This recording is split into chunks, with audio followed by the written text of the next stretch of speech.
часът е 6:30 и е време за моренце. Точно така, всички спят, без това куче.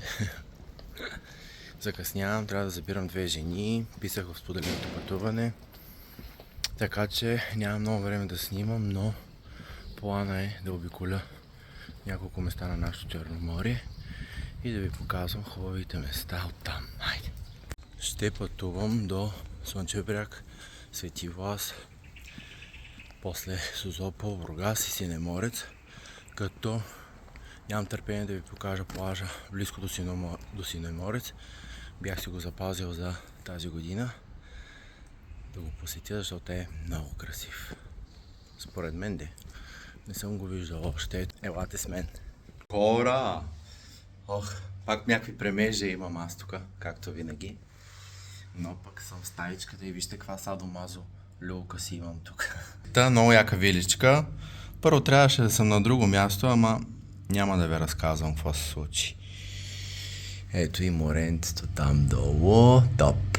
Много яко се вижда. За плащче да се оправя, че съм... много ми е топло. Почваме от Влас, Свети Влас. И нямам търпение да се топна в водата. Да се пека по цял ден.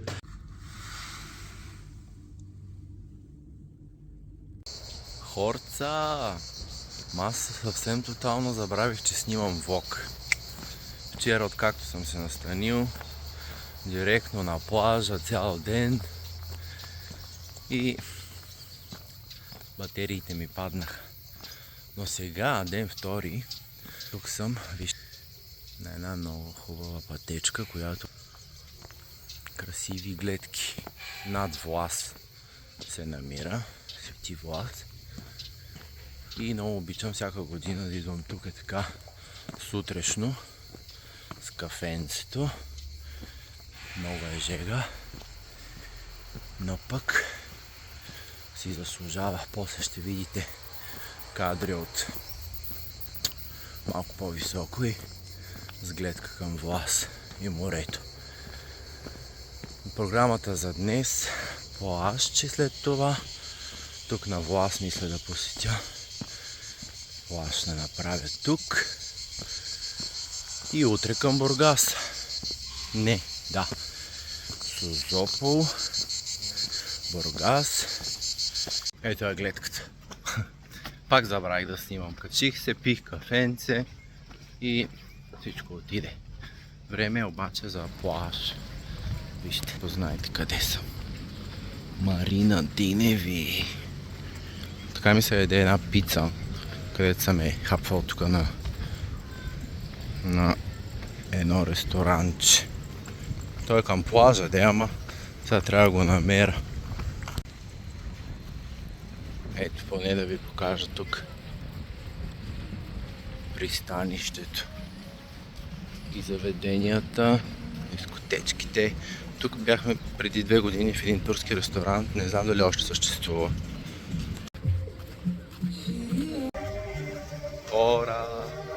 Такава стресова ситуация имах сега. Оставих си телефона да ми се зареди на бара, тук отзад зад мене, и идва време да си искам вече с телефона с зарядното и ми казват: ами няма такъв телефон. И аз как така? Аз си го оставих на вас да ми го заредите. 20 минути го търсиха. Вместо да се оплаквам, че е скъпо, искам да се оплача, да ви кажа, че да не си оставяте никога телефона на който и да е друг. Ден трети. Нямало хора на морето ли? Сега съм в Созопол и трябва да хапна нещо. Ама търся тази весела уличка. Къде е тази весела уличка? Там са били палачинките.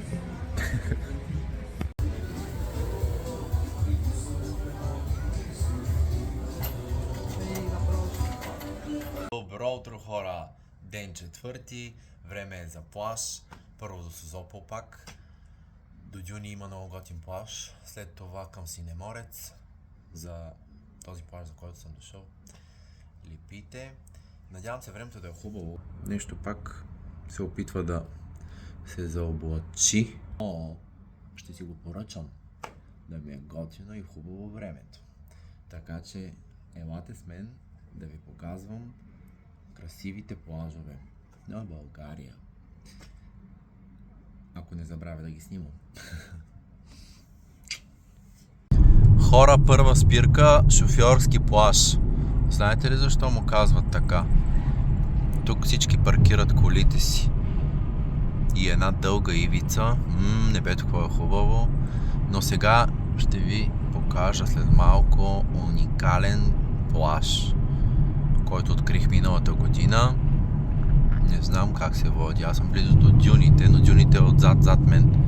Така че шофьорски плаж, предполагам. С чиста вода. Топ. Ето бе! Морето е много бурно и не знам дали ме чувате. Има и червен флаг днес. Но ще се пека ето там и ще си цопна крачетата. Айде! И днеска по чадър и шезлонг тук 3,50 евро. Чадър 3,50 и шезлонг 3,50. Хора, здравейте, костенурките нинджа. Така, паркирах колата в Синеморец съм в момента и съм се напътил към следващия плаж Липите, който е на 15 минути пеш от този паркинг. Сега ще видим за какво става въпрос и дали може да се плажува на него. Вижте по какъв баир се изкачвам. Ето тук зад мен е пътя. И сега продължавам смело напред с чехлички. Уникално. И излизаме на някаква полянка и цепим направо. Хора! Много е яко! Цял плаж само за мене! Ама как се слиза?